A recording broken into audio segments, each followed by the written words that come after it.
Hey, what is going on, guys? Snaggle here, and today I'm going to be taking a look at the launch trailer for the Nintendo Switch, formerly known as the Nintendo NX. The Switch for the trailer dropped yesterday, and needless to say, social media has been going fucking berserk about this device. I'm going to take a look at the trailer, I'm going to break it down, I'm going to tell you what I think. Let's jump right in and see what the deal is with the Nintendo Switch. Ooh, we're in the streets. We're in the streets. Nintendo in the streets. So right off the bat, guys, here's what you got. You got a guy on the couch playing a game. Anyone who watched any of the Legend of Zelda Breath of Fire press events, you're immediately going to recognize that footage on the TV. That greenish grass color gave it away for me right away. So obviously, we knew Breath of Fire was going to be a next-gen Nintendo title. This just confirms that. Guy's sitting on the couch. He's into the game. Dude's fucking stone face. There's a little bit closer up of Breath of Fire. Dude is so into it. Dog's got to go outside. Alright, so now this is where it gets interesting. Dog's got to piss. What are you going to do? Dog's got to piss, man. Let's go.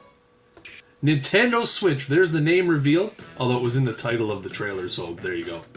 There's our first look at the Nintendo Switch docking station. You can see there are two USB ports on the front. I'm assuming, now we're going to get to all this in a minute, but I'm assuming they're going to be charging ports for the peripherals, the Joy-Cons as they're called. Again, we're going to get to that in a sec. Also, maybe they're going to make some sort of adapter so you can use Wii or Wii U or GameCube peripherals, who knows. But that is the Switch dock. And as you can see, he slides. So that is what they're calling the Switch Pro controller. What he did is he removed the Joy-Con, which immediately, at this part of the trailer, everyone's like, what the fuck is this? We all knew there was going to be a possibility that it was going to be a handheld console mix. But this is already, people are blown away at what this thing can do. So basically, you just slide those off and you slide it in. And there you go. Now, the coolest part about this is immediately it seamlessly switches over to your screen. What? So there he is.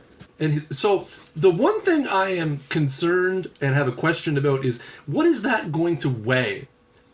Now, if that thing is going to have all the components inside needed to run on a TV in HDMI, how much is it going to weigh? What's that thing going to weigh when you get that in your hand? That's an interesting thing. Again, not a lot of specs or details or pricing or anything, so I'm interested to see what this bastard's going to weigh. And Buddy just goes. And there's some birds. So now, instead of fucking doing anything with his dog, he's fucking playing Zelda. Come on, man. Help your dog out. So back to it, some more Zelda. Whoa! That's a bad-looking boss. Back to the Switch. Here comes a plane. Dude's going to the gate.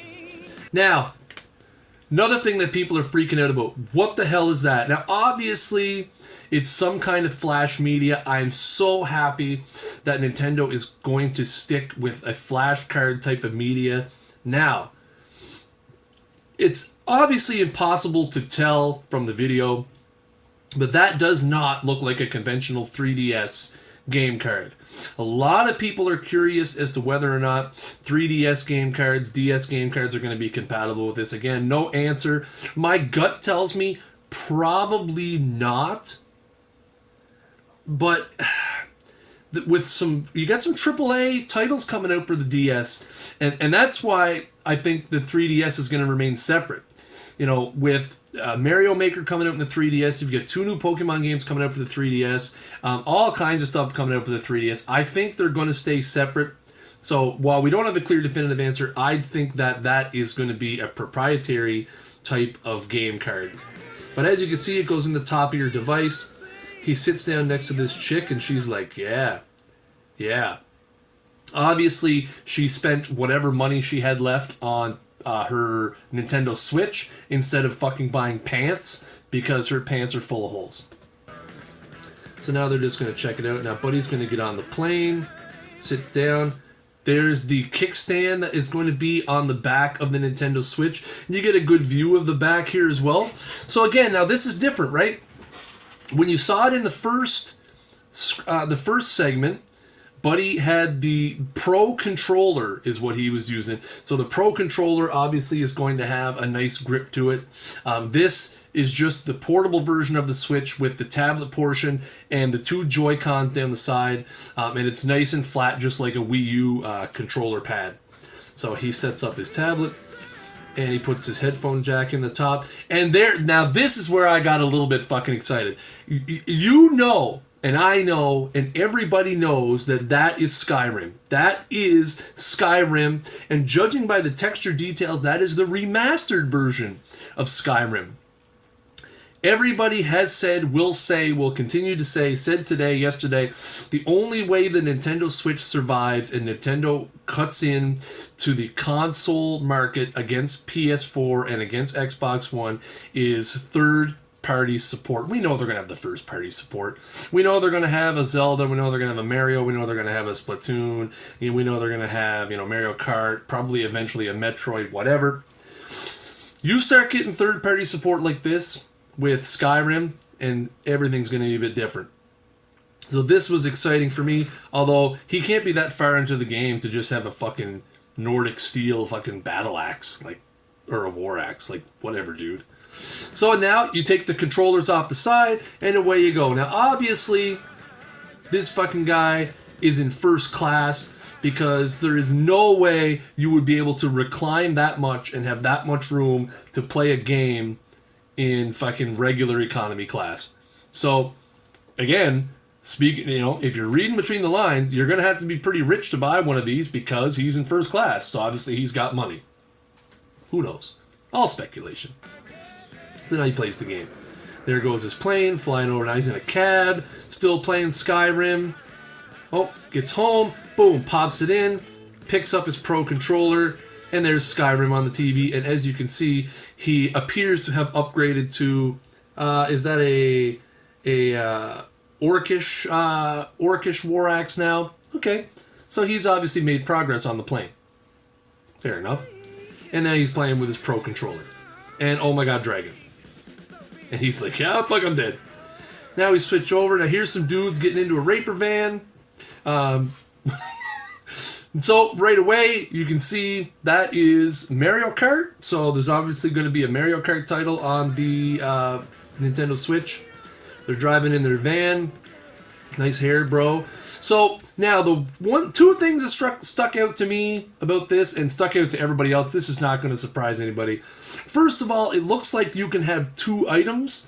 If you look at the upper corners of the screens, it looks like in the new Mario Kart you're going to be able to store an item and have another active item as well, which is kind of cool. And it also looks like Boo is in the game, which is nice. That's kind of good to see.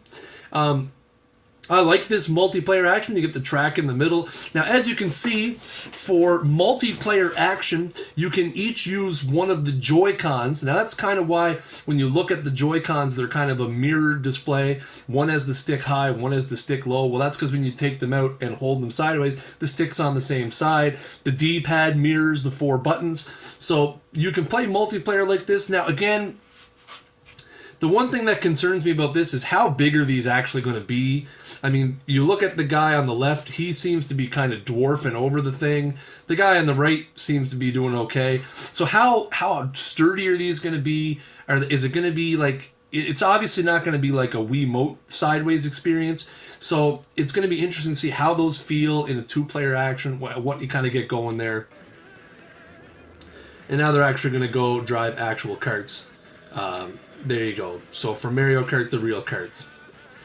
Now these dudes are, man, dude just threw that down with authority. Must have been game point. Game's over.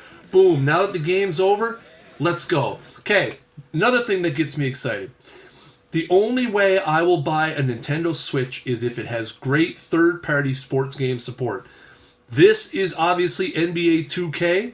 Now, the one thing I am going to say is, again, this is all just speculation, but judging by the screen that's there, the graphics appear to be okay. There's a lot of speculation as to what the Switch is going to have for a graphics processor in it. It's being developed by NVIDIA. They say it's a custom chip specifically for the Switch. What it's going to be, is it going to be able to run NBA 2K, Madden, FIFA, NHL? Not sure, the baseball landscape's so fucked up, there probably won't be a baseball game on the Switch, which is an X for me. But yeah, so is it going to have great third-party support, especially in sports? Sports is what drives me and a lot of people to a particular console. It's why I have a PS4 for a particular reason. So that'll be interesting to see as well, what the sports game selection is going to be like. Again, you can see pretty good looking screenshot there. But like I said, the player models, and again, this is hard. This is me pausing a video. But the player models look a little more comparable to the mobile version of NBA 2K than they do to the actual NBA 2K. Interesting. Might just be how it looks in particular. Hard to say. Oh, boom! Big jam. Now here's a nice lady, and you can see there she's playing on her Pro Controller on an unannounced Mario game. So there's your NX Mario game. Obviously, it's going to be a Super Mario Land. It looks really sharp. I love the moon and stuff in the background. So there's obviously your flagship Mario game. Mario 64 2. Who knows? Whoa, Bullet Bill, look out. Oh my God, what's my friends doing over there? My friends are over there. What's going on? Okay, well, she slaps it in, pulls it out, away she goes. And she's going to hang out with her friends. Hey, how you guys doing? You guys partying over here? Let's play some fucking Nintendo. So there you can see. And again, this is I'm going to bring this up again. The Joy-Cons, they do look a bit small. How is it going to feel in your hands? I have big man hands. So trying to play two players, it's maybe going to be not that great. If I have to travel with one of the Pro Controllers, that kind of takes away a little bit from the just pick it up and go aspect of it. So it'll be something interesting to see what the build quality is like. Now here's something that they obviously are trying to show that this is an esports competitor. There's your Nintendo Switch Splatoon game. You have a couple of esports teams that are practicing up, going over strategies. Is this going to be something that they're going to try to make a big push into the esports arena? Who knows? But it's all in the name of hype, I guess. And then they all slap their Switches in the Switch dock and away they go, playing some Splatoon. Everyone's right into it, super intense. Crowd's into it. Look at that crowd, my God. Unbelievable. It's a hockey arena. Hard to say where it was. Switch. Coming March 17th. So there you go, guys. That is the Switch trailer. Okay, so a couple of additional takeaways that I didn't mention while we were watching the video. The content of the video and the actors that they selected has been a big point of contention so far. No children, no anybody over the age of 35. So obviously they are trying to market this controller at a certain group of people, that this is going to be a more grown-up type of device for people who are on the go, busy lives. Rooftop parties, you're never going to use it there. Playing, sure. I mean, obviously that's a market that the 3DS fills. That was one of the reasons why I bought a 3DS, actually, is because I traveled a lot for work. It was great to have. This is something that if I could play higher-end AAA titles on it, obviously it's advantageous for that. So obviously they're trying to market this device towards more grown-up type people. So that'll be interesting to see how that plays out. Obviously they didn't mention price, and that's what everybody is concerned about, is price. Because if this device, as the history of the last few Nintendo devices has gone, if this device is less powerful than what's currently available on the market, then price is everything.